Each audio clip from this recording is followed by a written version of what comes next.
Si Tanggol ang unang makatuklas sa nakaraang lihim ni Julio at Pilar. Ngunit hindi lang ang tungkol sa nakaraan ng dalawa.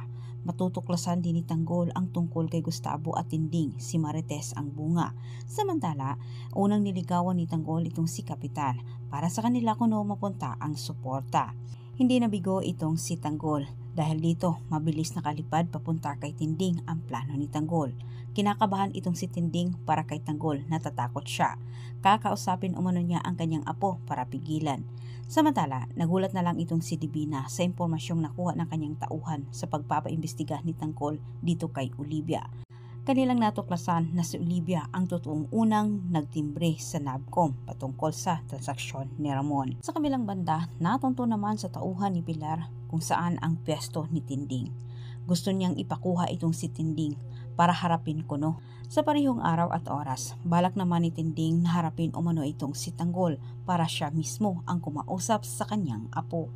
Galit na galit itong si Tanggol sa masamang balita na ipinarating naman ni Divina sa kanya at gustong sumbatan ni Tanggol itong si Olivia. Magandang balita sana ang dala ni Tanggol para sa kanyang ama at kay Julio na nakumbinsinan niya itong si Kapitan na siya'y suportahan sa kanyang pagtakbo. Ngunit hindi asahan ni Tanggol na malaking pasabog pala ang dala niya sa masamang balita pagdating sa mansyon na kung saan si Julio ang una niyang makaharap bago itong si Ramon.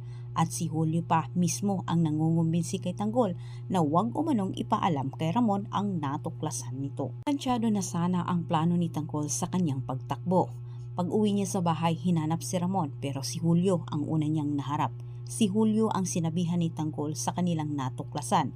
Pero nagtataka naman itong si Tanggol, mismo si Julio ang nakiusap kay Tanggol na hindi iparating kay Ramon ang masamang balitang ito. Dahil sa natuklasan nila ni Tanggol at gusto din niya itong sabihin kay Ramon, bumigay itong si Julio at nasabi niya kay Tanggol na itong si Olivia at Ramon ay magkapatid.